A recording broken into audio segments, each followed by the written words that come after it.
ওরে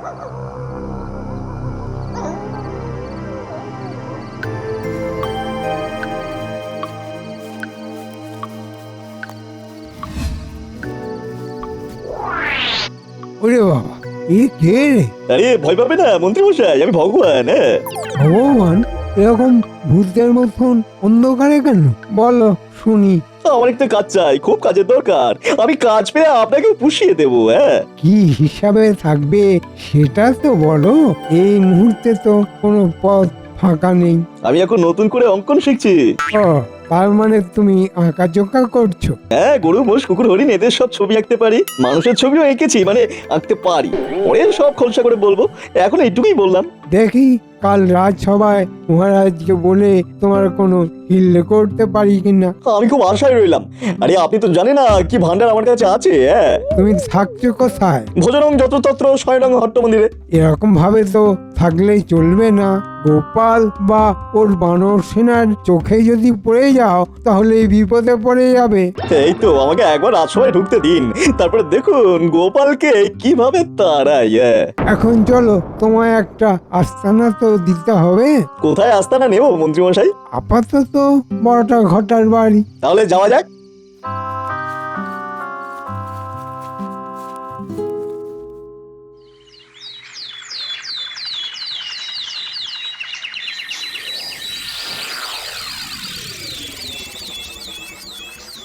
ব্যাপারটা কিভাবে বলবো সেটাই ভাবছি।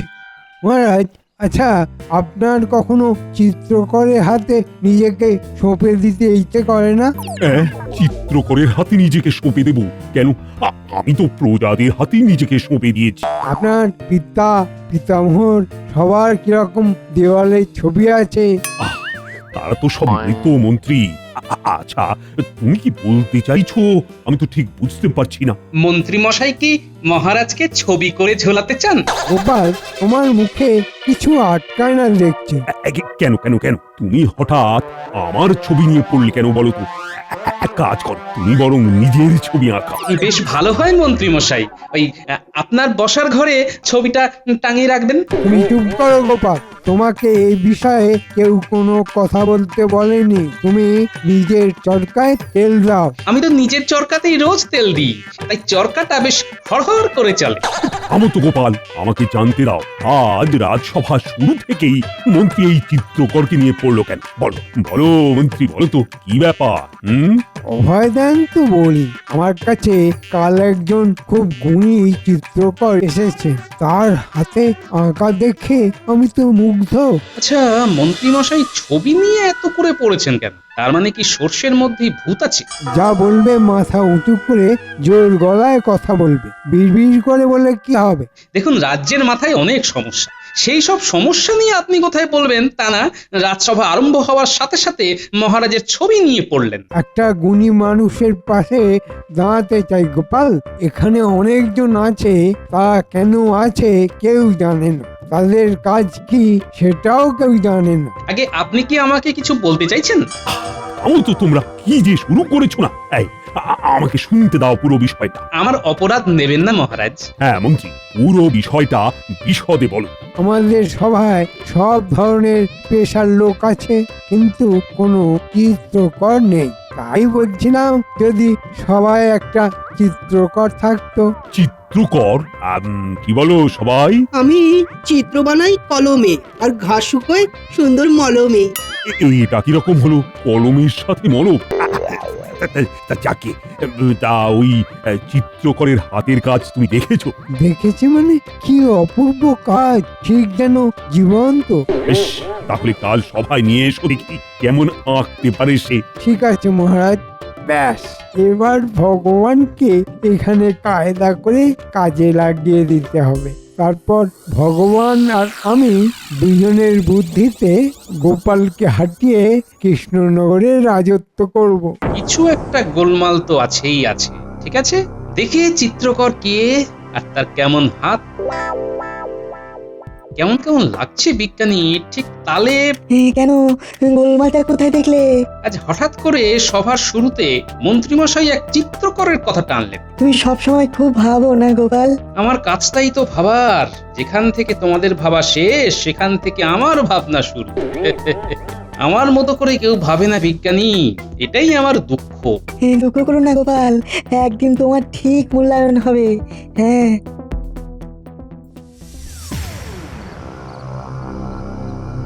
শোনো ভগবান, আমি অনেক কষ্ট করে কাল রাজসভায় যাবার ব্যবস্থা করেছি। দেখো, যা করবে একটু ভেবে চিন্তে করো। আমি এবার এমন একটা ফন্দি করেছি যাতে সাপও মরবে, লাঠিও ভাঙবে না। হ্যাঁ, তা এই কাজে কি আমাদের সাহায্য লাগবে? তা তো লাগবেই। আপাতত তোমাদের ঘরে আমাকে একটু আশ্রয় দাও, কারণ এইখান থেকে একটু কাজ শুরু হবে। আমি আর মন্ত্রী মিলে আমাদের প্রথম কাজ হবে গোপালকে ফাঁসানো। হ্যাঁ, তারপর গোপালকে কৃষ্ণনগর থেকে ঘাড় ধাক্কা দিয়ে বার করে দেব। এবারে আমার আসল কথাটা শোনো, যেটা তখন তোমাকে বলা হয়নি। হ্যাঁ, বলো, হ্যাঁ, সে এখন কোথায়? কৃষ্ণনগরের সীমানায় একটা মন্দিরে রেখে এসেছি। ওকে আজ রাতে এখানে আনতে হবে, তারপর আমাদের কাজ শুরু হবে। হ্যাঁ, তাহলে বটাঘটা তোরা আজ রাতেই লোকটাকে নিয়ে আয়। পুরো বিষয়টা কিন্তু খুব গোপনে রাখতে হবে। ওসব নিয়ে একদম ভাববেন না। কিভাবে সবকিছু গোপন রাখতে হয় তা আমরা জানি। তাহলে এক্ষুনি বেরিয়ে যা ভগবান, আর এই নাও তোমাদের হাত খরচ।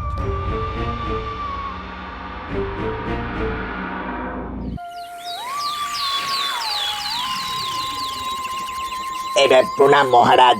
অধমের নাম চিরঞ্জিত চিত্রকর। হাঁটাটা কিরকম যেন চেনা চেনা লাগছে। গোপাল এরকম ভাবে দেখছে কেন? এই আবার কি সন্দেহ করছে নাকি? না না না না না।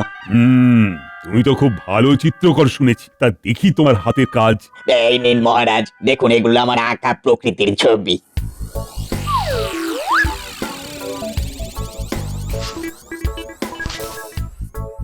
দেখুন মহারাজ, কি জীবন্ত লাগছে। আহা! সত্যি অপূর্ব তোমার হাত। মন্ত্রী, তুমি একটা হিরে খুঁজে নিয়ে এসেছো। তবে আমি সব সময় কি করে কৃষ্ণনগরের ভালো হয় সেটাই ভাবি, কিন্তু কেউ কেউ চায় না। অভিমান করো না মন্ত্রী, এসো এসো, আমরা কাজের কথা আলোচনা করি। যে কটি চিত্র আছে সেগুলো আমি কিনে নেব। ও মন্ত্রী, চিরঞ্জিতকে নিয়ে খাজাঞ্চির কাছে যাও, আর ওর চাহিদা মতো ওকে খুশি করো। যথাজ্ঞা মহারাজ। আচ্ছা, ভালো কথা। তুমি এখানে আছো কোথায়? আগে মন্ত্রী মশাই আমাকে ওনার কাছে রেখেছেন। এখন জানতে হবে এই চিরঞ্জিত চিত্রকরটি কে। এসো এসো, ও ভাই চিরঞ্জিত চিত্রকর, তোমার পুরস্কার নিয়ে যাও। আর একটা কথা, কাল থেকে আমার এই রাজসভায় তুমি এসে আমার রাজসভাকে মহিমান্বিত করবে। এই যথাজ্ঞা মহারাজ। গলাটা কিরকম করে কথা বলছে? চিত্রকর ভাইয়ের গলাটা কি একটু বসা, মানে ধরা কি? হ্যাঁ, মানে আমার এই গলাটা আমার জন্ম থেকেই। কি আর করা যাবে গোপাল, এক একজনের ভাগ্যে এই রকম হয়। গোপালের গলা নিয়ে পড়ো না, এর হাতের আঁকা নিয়ে পড়ো। আপনি একদম ঠিক বলেছেন। এরপর আর ভুল হবে না। কথাটা মনে থাকে যেন। তুমি কি ভাবছো গোপাল? গোলমাল, বিস্তর গোলমাল বিজ্ঞানী। এই চিত্রকর মানুষটি গভীর জলের মাছ। গভীর জলের মাছ গভীর জলে থাকুক, এখানে কেন? আমাদের মন্ত্রী মশাইও তো হাঙর হয়ে বসে আছে, সুযোগ পেলেই মহারাজের কোষাগার একেবারে ফাঁকা করে দেবে। উপায় কি গোপাল? ভাবতে হবে বিজ্ঞানী, ভাবতে হবে। আপাতত একটু চোখ কান খুলে রাখা। যাও, তোমরা তোমাদের বাড়ির পথ ধরো, আমি একটু ঘুরে আসি, বুঝলে?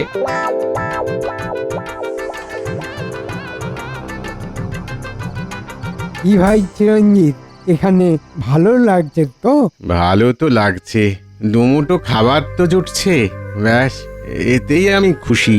এখানে তোমার বরাত খুলে যাবে, তুমি শুধু এঁকে যাও। হ্যাঁ, ঘটা চিরঞ্জিতের খাবার ঠিকঠাক আসছে তো? একদম নিয়ম করে ঘন্টায় ঘন্টায়। কাল আমি 4টে ছবি এঁকেছি। চলুন মন্ত্রী মশাই, আজ থেকে তো আমি আপনার ঘরে। হ্যাঁ, চলো ভগবান, এবার আমরা আমাদের আস্তানায় ফিরি।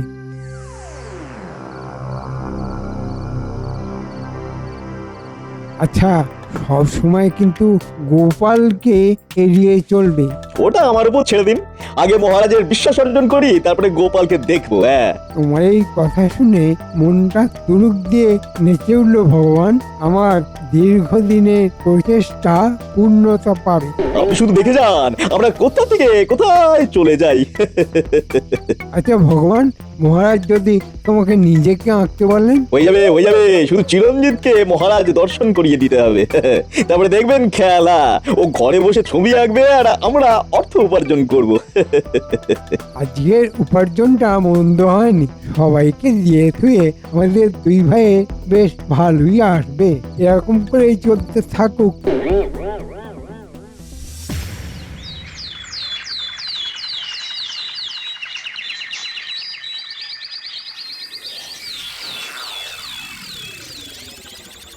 চিরঞ্জিত, দেখাও আজ তোমার সৃষ্টি দেখাও দেখি।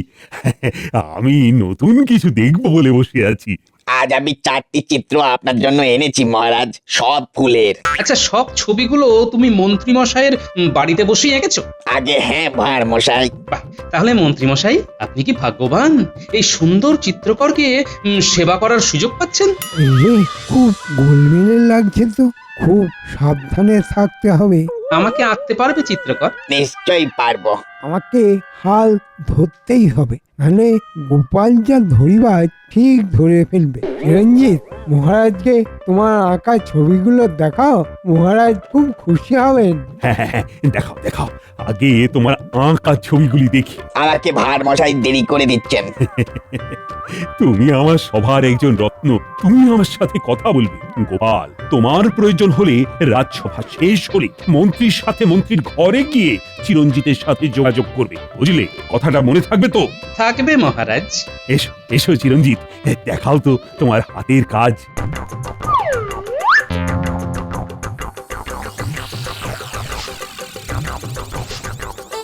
অবাক কবি, অপূর্ব, বিজ্ঞানী, অভাবনীয়, গোপাল অতুলনীয়।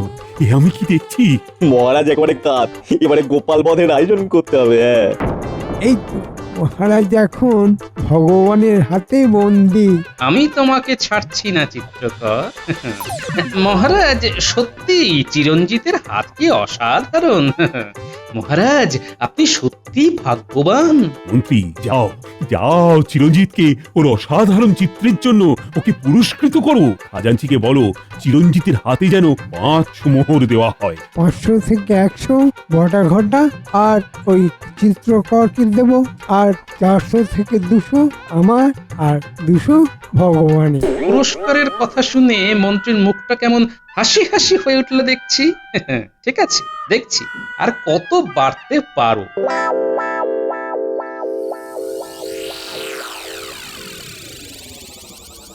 কি গো, কি ভাবছো? ঘরে এসে থেকে তুমি কেমন ভাব সমাধিতে চলে গেছো? বলি খিদে তেষ্টা নেই নাকি? মনের মধ্যে অনেক চিন্তা, অনেক খটকা গিন্নি। কি করে খটকা দূর করব সেটাই ভাবছি। কেন, চিন্তার কি হলো? অনেকগুলো খটকা। প্রথম খটকা গলা। গলা? কার গলা? তারপর ওর হাঁটা চলা কেমন যেন চেনা চেনা, কোথায় দেখেছি দেখেছি মনে হচ্ছে। কার হাঁটা চলা? কার সম্পর্কে বলছো তুমি? তারপরের খটকা মন্ত্রী আর চিত্রকরের গা ঘাসাঘিসি। কি যে বলছো ছাই, কিছু বুঝতে পারছি না। ওগো, হাওয়া বাতাস লাগায়নি তো তোমার? গোপাল দাদু, তুমি আমাদের ডেকেছিলে? বলো কি দরকার? তাই তো, আমার বিপদ তারণীরা এসে গেছে। এবার তো বলো তোমার খটকাগুলো।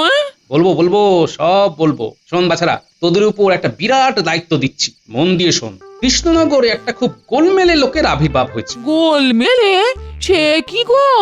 হ্যাঁ গিন্নি, খুব গোলমেলে। সে খুব ভালো আঁকতে পারে, তার গলাটা আবার ধরা। মন্ত্রীর সাথে খুব ভাব।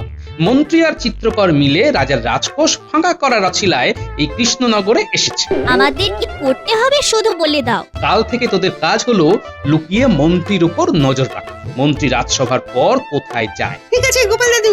মন্ত্রী যেন তোদের কোনো রকমে দেখতে না পায়। ঠিক আছে, তাই হবে। আমাদের দেখতে পাবে না। ব্যাস, আমি নিশ্চিন্ত।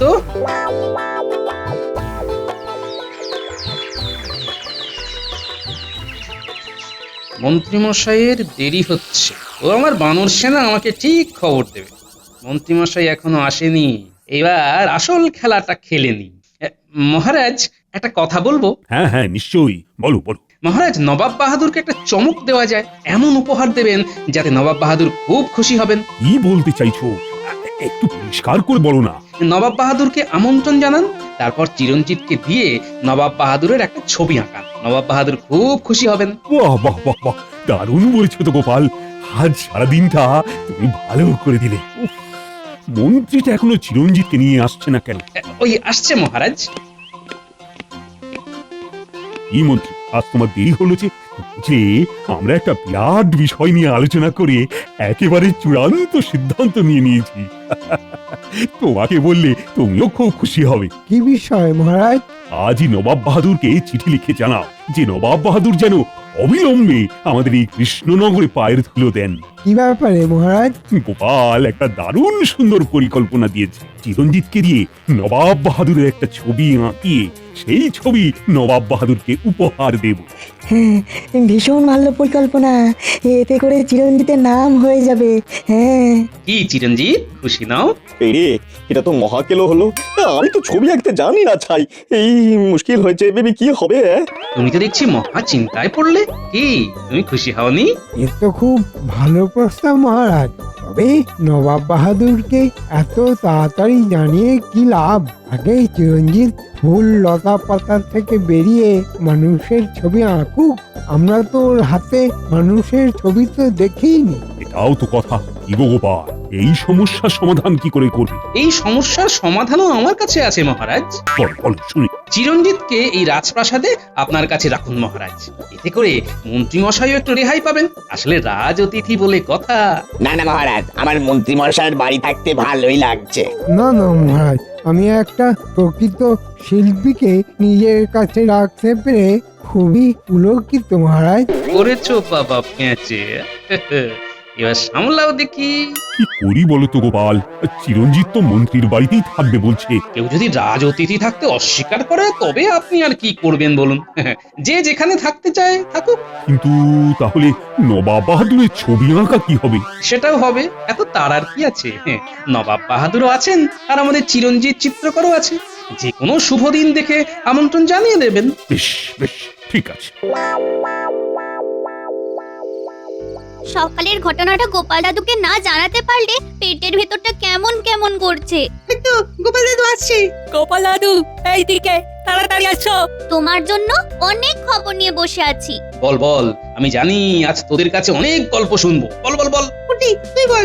তুই খুব ভালো করে গুছিয়ে কথা বলতে পারিস। গোপাল দাদু, তোমার কথা মতো আমরা সকালে মন্ত্রীমশাইয়ের বাড়ির কিছু দূরে লুকিয়েছিলাম। বেশ খানিকক্ষণ পর দেখি মন্ত্রীমশাই আর একটা লম্বা মানুষ ঘর থেকে বেরিয়ে যাচ্ছে জঙ্গলের রাস্তার দিকে। আর আমরাও কিছু নেই।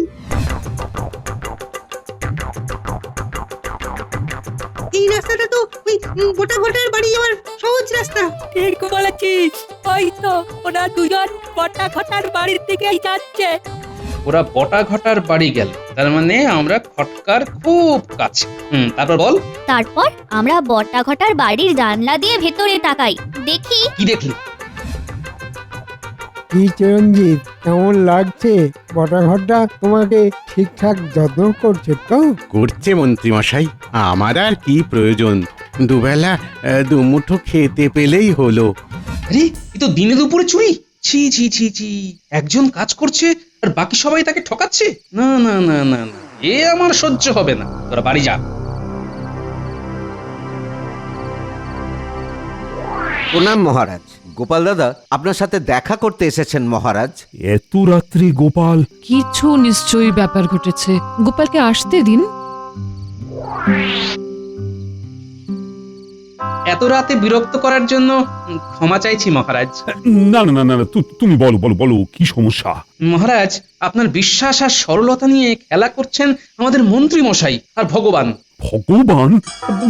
ভগবান এখানে কোত্থেকে এলো? চিরঞ্জিত চিত্রকরের ছদ্মবেশ নিয়ে আপনার থেকে যে মোহন নিয়ে যাচ্ছে সেই হলো ভগবান। আর যে অক্লান্ত পরিশ্রম করে যে ছবিগুলো আঁকছে সে আসল চিরঞ্জিত বটা ঘটার বাড়িতে অত্যন্ত অবহেলায় তার শিল্প বিক্রি করছে শুধু এক মুঠো খাবারের জন্য। মহারাজ মহারাজ, আমি এই ঘটনা সহ্য করতে পারছি না। আপনি এক্ষুনি ব্যবস্থা নিন। আপনি কিছু লেঠেল পাঠিয়ে বটা ঘটা সহ সবাইকে গ্রেপ্তার করুন মহারাজ। বটা ঘটার বাড়ির কাছে গিয়ে লেঠেলদের একটু অপেক্ষা করতে বলবেন। মন্ত্রী মশাই আর ভগবান চলে গেলে ওদের ধরতে হবে। এই বলেছ গোপাল, তোমার কথা বিশ্বাস না করাটা আমার কাল। না না না, আমি এক্ষুনি লেঠেল পাঠাচ্ছি আর প্রকৃত চিত্রকরকে রাজ অতিথিশালায় রাখবারও ব্যবস্থা করছি। তুমি আমার চোখ খুলে দিলে গোপাল।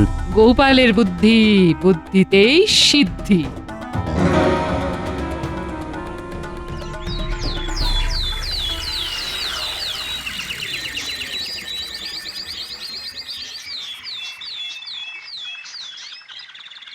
কি গোপাল, তোমার আজ এত দেরি হলো? মহারাজ, ওই চোর পেয়াদা খেলতে গিয়ে একটু দেরি হয়ে গেল। চোর পেয়াদা খেলা, লোটো হাজার মেলা। তা কে চোর আর কে পেয়াদা?